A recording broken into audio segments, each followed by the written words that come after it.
Assalamualaikum warahmatullahi wabarakatuh. Video kali ini saya akan sharing tentang fenomena yang terjadi apabila kita melaksanakan survei di sungai atau di muara. Oh ya, bagi teman-teman yang baru melihat video ini, saya perkenalkan ini adalah channel Hydrographic Surveyor, di mana channel ini membahas tentang kegiatan survei dan pemetaan laut. Di sini saya punya banyak sekali video-video tentang pengolahan data, akuisisi data, analisis, dan sebagainya, terutama tentang kegiatan pemetaan di laut. Silakan teman-teman yang ingin subscribe untuk mendapatkan update video-video terbaru dari saya. Baik, di sini saya memiliki data pasang surut, di mana data ini diambil di sekitaran muara. Jadi dia di sungai tapi tidak jauh dari muara atau dari laut. Yang saya dapat di sini datanya itu tidak normal sebagaimana mestinya pada saat kita melakukan pengukuran pasang surut di laut, di mana kalau data pasang surut di laut itu biasanya grafik sinusoidal atau fluktuasinya ini sangat simetris antara pada saat yang pasang dengan yang surut. Sementara grafik ini jika kita perhatikan itu dia pasangnya itu normal, sementara pada saat surut dia tidak full sampai ke bawah. Terlihat di sini seperti kedudukan muka laut itu tertahan. Nah, jika teman-teman analisis atau teman-teman perhatikan bahwa sebenarnya kondisi sungainya dalam keadaan banjir atau dia ditimpa oleh air yang datang dari hulu. Bisa jadi di hulu itu terdapat atau terjadi hujan yang sangat deras dan lain sebagainya, sehingga yang seharusnya pasang surut itu mengalami surut, dia tidak full mengalami surut tapi dia tertahan. Ini sangat berbeda, jadi teman-teman jangan berpikir bahwa ini itu alatnya kering, tidak. Kalau kering itu dia tidak seperti ini. Kalau kering biasanya dia minus nilai pasang surutnya. Sementara dia masih memiliki ketinggian atau kedudukan kedalaman sensor itu sekitar 125 cm di atas 0 palem. Nah, kondisi ini apabila teman-teman mendapatkan situasi atau fenomena seperti ini sangat rawan sekali. Rawan dalam arti kata jika teman-teman memaksakan untuk mengolah lebih lanjut gitu, yang harusnya teman-teman mendapatkan koreksi nilai pasang surut tersurut gitu, seumpama harusnya ini surutnya seumpama ya, harusnya bisa sampai 50 cm. Namun karena dia tertahan atau tertimpa banjir atau rob, sehingga dia tidak tuntas. Nah, kondisi tersurut ini kita tidak akan mendapatkan data itu. Sementara pada prinsip pemetaan kita harus mendapatkan model kedudukan tersurut suatu perairan yang kita survei. Sehingga data yang kita peroleh dengan pola yang seperti ini, kita tidak akan mendapatkan data cat datum secara maksimal. Nah, ini kita bisa menangani. Jadi, secara konsep akan saya ilustrasikan. Kondisi ini itu sebenarnya ada solusinya. Solusinya biasa kita lakukan pada saat kita melaksanakan survei di sungai atau muara.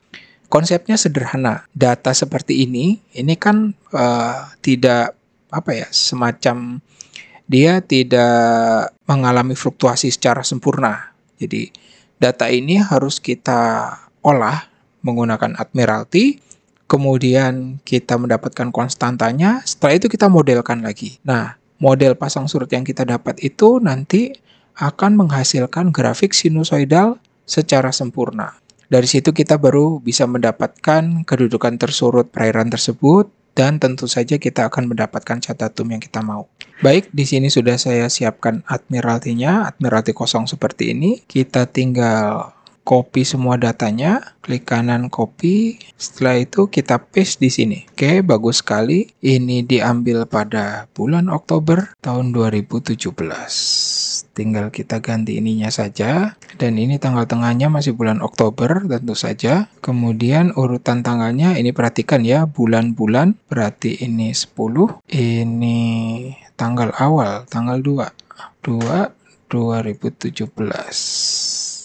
Oke, bagus sekali. Nah, ini yang saya maksud. Kita bisa analisis di sini. Saya besarkan sedikit, kemudian saya cari residu terendahnya dulu sebelum kita lakukan analisis. 68, 63, 60. Oke, 60 tadi udah bagus. Ini tentu saja nilai residunya besar karena data atau raw data tidak seperti apa yang dimodelkan. Oke, sudah maksimal. Oke, ini kayaknya sudah maksimal. Kita rubah fasenya 41, 40, oke, 40, 19,40 cm. Nah, ini kita bisa lakukan analisis. Jadi, yang hitam ini adalah raw data, kemudian yang biru ini merupakan suatu model.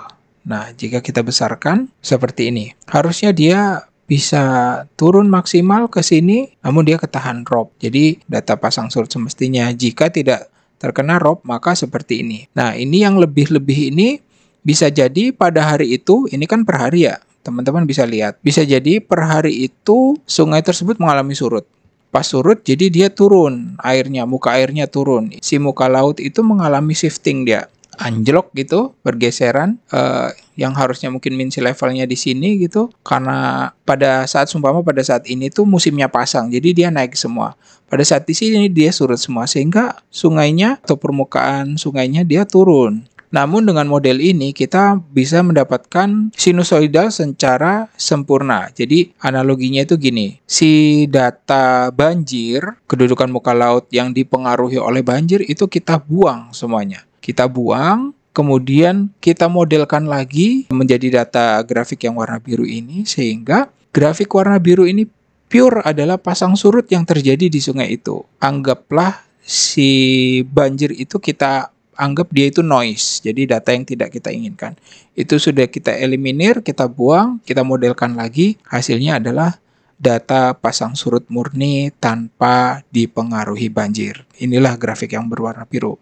Kemudian dari situ maka kita bisa menghasilkan kondisi tersurut di perairan tersebut sekitar 50 cm-an ini. Nah, 50 cm itu teman-teman jangan berpikir, kok jauh sekali ini, sampai berapa ini, setengah meter. Kondisi ini itu teman-teman bayangkan, jika suatu hari musim kemarau di sungai tersebut, kondisi ini bisa dicapai oleh permukaan air yang ada di sungai tersebut. Kedudukan terendah ini itulah yang nanti akan kita gambarkan ke dalam peta, sehingga pada saat tergambar dalam peta, si pelaut itu dapat melihat bahwa di perairan tersebut, kedalaman yang ditunjukkan pada peta adalah kedalaman pada saat kondisi tersurut pada musim kemarau di perairan itu. Tentu saja pada bulan-bulan tertentu. Jadi tidak setiap waktu dia berlayar ke situ menggunakan peta selalu surut, tidak. Nah, seumpama dia ke situ pada musim penghujan, tentu saja permukaan air di sungai itu naik. Tentu saja kedalaman yang dilihat ini tidak sesuai dengan peta. Loh, ini kok dalam gitu.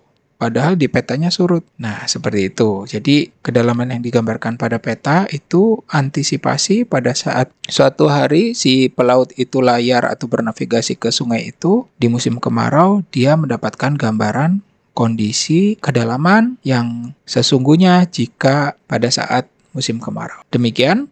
Semoga bermanfaat. Saya Aditya Prayoga. Assalamualaikum warahmatullahi wabarakatuh.